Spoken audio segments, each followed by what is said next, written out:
पिछले 75 साल में इस देश में SC ST OBC और माइनॉरिटी समाज के लोगों का सीनियर जुडिशियरी में, हायर जुडिशियरी में रिजर्वेशन नहीं रहा। नतीजा ये हुआ कि इस देश में 75 साल से ब्राह्मणवादी व्यवस्था जुडिशियरी में कायम है, और इस 75 साल में जो जुडिशियरी में ब्राह्मणवादी व्यवस्था कायम है, उन्होंने ऐसा देखने और समझने को आता है। देखिए, हाई कोर्ट और सुप्रीम कोर्ट के पास पावर होता है, यानी कोर्टों के पास ये पावर होता है कि वो सुओ मोटो कॉग्निजेंस ले सकती है। अब इस बात को समझना पड़ेगा कि सुओ मोटो कॉग्निजेंस, जब हम इतिहास के पन्ने को पलटने लगते हैं और देखते हैं कि इस देश की जो ब्राह्मणवादी, अगर हम कह सकते हैं, व्यवस्था जो है, उस व्यवस्था से ओतप्रोत और प्रभावित लोग जो हैं, किस प्रकार से कुछ लोगों को, चंद लोगों को फायदा पहुंचाने के लिए सुओ मोटो कॉग्निजेंस इस देश की कोर्ट ने ली है। जैसे उदाहरण के तौर पे मैं वर्तमान स्थिति की बात करूं, आपने सुना होगा कि जब झारखंड में एक महिला का रेप होता है, विदेशी महिला का रेप होता है, तो वहां की हाई कोर्ट ने उसको सुओ मोटो कॉग्निजेंस लेकर के उस पर FIR करवाई और इन्वेस्टिगेशन स्टार्ट करवा दिया। लेकिन तब मैं आप लोगों को बताना चाहता हूं कि जब SC ST OBC, आपने सुना होगा मध्य प्रदेश में एक ST समाज के व्यक्ति के मुंह पे पेशाब किया गया, तो उसमें कोर्ट सुओ मोटो कॉग्निजेंस नहीं लेती है। जब आपने सुना होगा कि इस देश की आन बान और शान को बढ़ाने वाली हमारी बेटियां, जब उन्होंने गोल्ड मेडल जीतकर इस देश का नाम पूरे दुनिया में रोशन किया और देश का डंका बजवाया, उन बेटियों की इज्जत और असमत लूटने वाले लोगों के खिलाफ जब उसको कार्रवाई करनी थी, FIR करवाना था, उस समय इस देश की जो कोर्ट थी, वो भी अपना मुंह बंद करके रखा, और उसके बाद उन बेटियों को जंतर मंतर पे आके धरना प्रदर्शन करना पड़ा। आप लोगों ने देखा कि इस देश के किसानों के खिलाफ काले कानून बनाए गए, और उन काले कानून को वापस लेने के लिए 700 लोगों की कुर्बानियां देनी पड़ी, और उन लोगों को गाड़ी से रौंद करके मारा गया। तब भी इस देश की कोर्टें मुंह बंद करके बैठी रहीं। और आप आज ये भी देख रहे हो कि मणिपुर महीनों से जल रहा है, जहां दलित, पिछड़े, आदिवासी लोग वहां सताए जा रहे हैं। वहां की महिलाओं के साथ क्या हो रहा है ये मैं कह नहीं सकता, स्थिति इतना दयनीय है, लेकिन फिर भी यहां की कोर्ट और सुप्रीम कोर्ट उस पर कॉग्निजेंस नहीं ले रही है। कब ले रही है? जब झारखंड में एक विदेशी महिला के साथ बलात्कार होता है, क्योंकि वहां झारखंड की सरकार पिछड़ों की सरकार है, दलितों की सरकार है, कमजोरों की सरकार है, तब वहां पे कोर्ट कॉग्निजेंस ले रही है। तो आप देख रहे हो, इस बात से आपको इतना समझ में आएगा कि इस देश की जो मानसिकता है, इस देश की सरकारों की और कोर्टों की जो मानसिकता है, वो एक पर्टिकुलर वर्ग को लाभ पहुंचाने के लिए है। और देखिए, पिछले 75 साल में जब यहाँ पे ब्राह्मणवादी व्यवस्था के लोग कोर्टों में बैठे रहे, तो उन्होंने क्या किया? उन्होंने ये किया, अभी 2023 में पूछा गया सवाल राज्यसभा में कि बताइए कि हाई कोर्ट और सुप्रीम कोर्ट में कितने SC ST OBC के जज हैं। तो जवाब में जो तत्कालीन मंत्री थे, उन्होंने कहा कि चूंकि हम लोग हाई कोर्ट और सुप्रीम कोर्ट में रिजर्वेशन नहीं देते हैं, इसीलिए इस प्रकार से डेटा उपलब्ध नहीं है। लेकिन एक चीज जो बताया वो बड़ा ही चौंकाने वाला है। पिछले 23 से लेकर 18 से लेकर 23 के बीच में 650 हाई कोर्ट और सुप्रीम कोर्ट जजों की भर्ती हुई, और उसमें से 492, याद रखिएगा ये नंबर बहुत जरूरी है, उसमें 492 लोग सिर्फ सवर्ण समाज के लोग थे।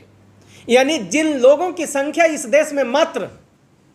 10% है, उनको 650 में आप 492 सीटें देते हो, और जिन लोगों की आबादी इस देश में 90% है, उन लोगों को आप मात्र 158 सीटों में निपटा देते हो। तो ये होता है जब SC ST OBC और माइनॉरिटी के लोग जब कोर्ट और सुप्रीम कोर्ट में बैठे नहीं हैं, तब उनके साथ ये व्यवहार होता है। जब उनके मान सम्मान की बात आती है, उनकी महिलाओं की इज्जत और असमत लूटी जाती है, तो ये कोर्ट का जो दोहरा रवैया है, दोहरा चरित्र है, वो सामने दिखाई देता है। तो तब मैं आप लोगों को कहता हूं, और देखिए,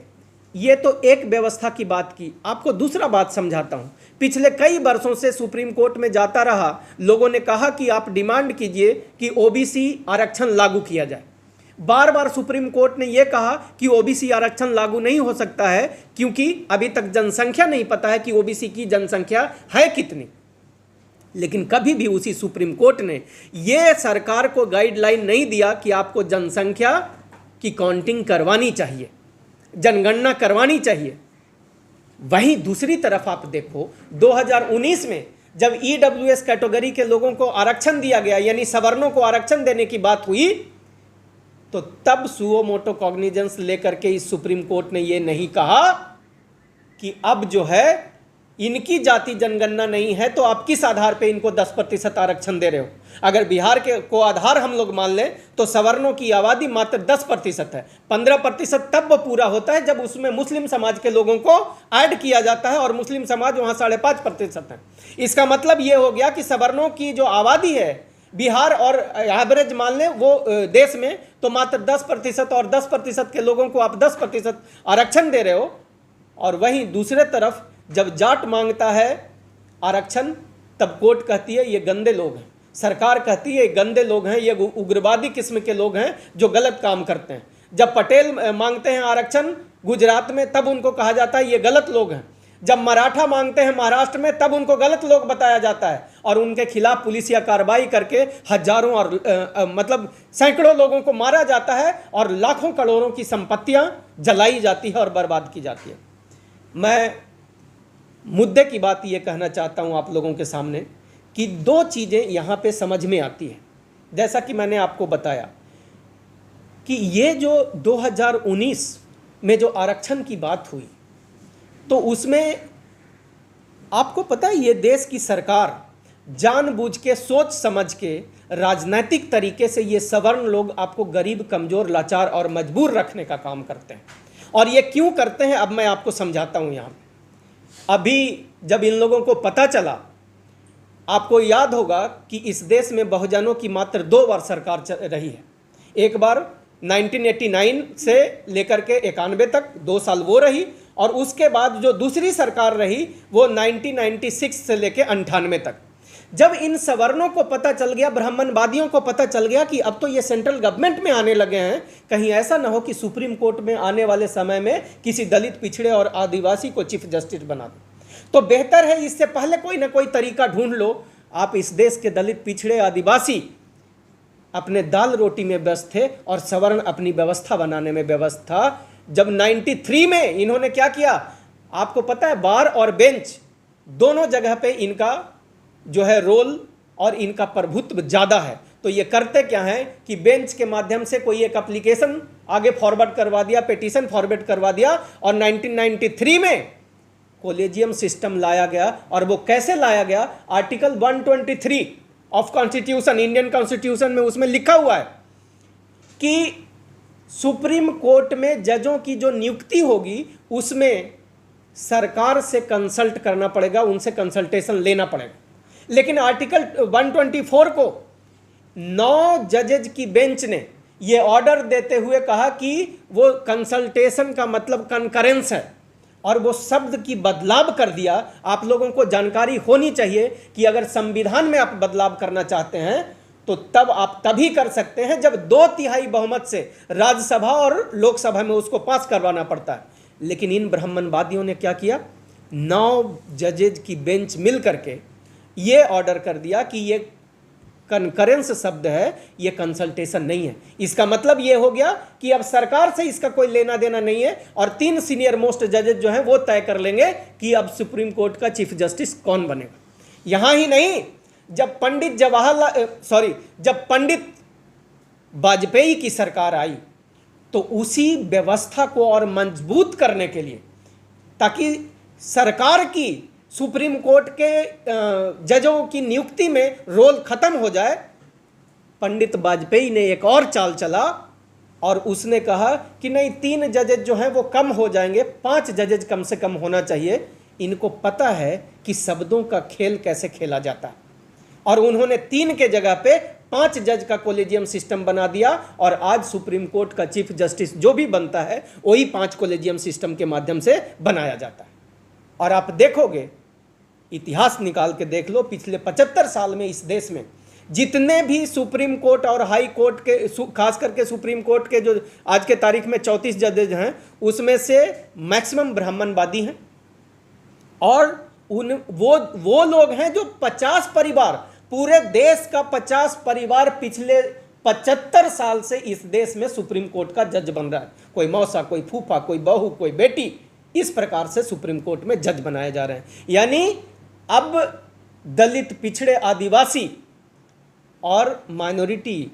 यानी डायमंड परिवार के लोगों को सुप्रीम कोर्ट में जाना मुश्किल इसलिए हो जाएगा क्योंकि ये ब्राह्मणवादी व्यवस्था में बैठे हुए लोग जब भी चुनेंगे तो ब्राह्मणवादी मानसिकता के लोगों को चुनेंगे और अंत में उन्हीं को लाभ पहुंचाया जाएगा। तो तब मैं कहता हूं कि अगर इस देश की 90% आबादी SC, ST, OBC और माइनॉरिटी के लोग अगर मान सम्मान के साथ जीना चाहते हैं, अगर अपने हक और अधिकार लूटे जाने पे अगर ऐसा एक व्यवस्था बनाना चाहते हैं जिसमें कि supreme court suo motu cognizance लेकर के, जैसे एक उदाहरण मैं यहाँ पे बताना चाहूँगा, दिल्ली में DSSB ने अभी कुछ दिन पहले नियुक्तियां निकलवाई, वैकेंसी निकलवाई, उसमें 325 SC, ST, OBC की सीटों को काट करके सवर्णों को दे दिया गया, उनको दे दिया गया जो पहले से मजबूत लोग थे, जो पहले से ज़्यादा शिक्षित लोग थे।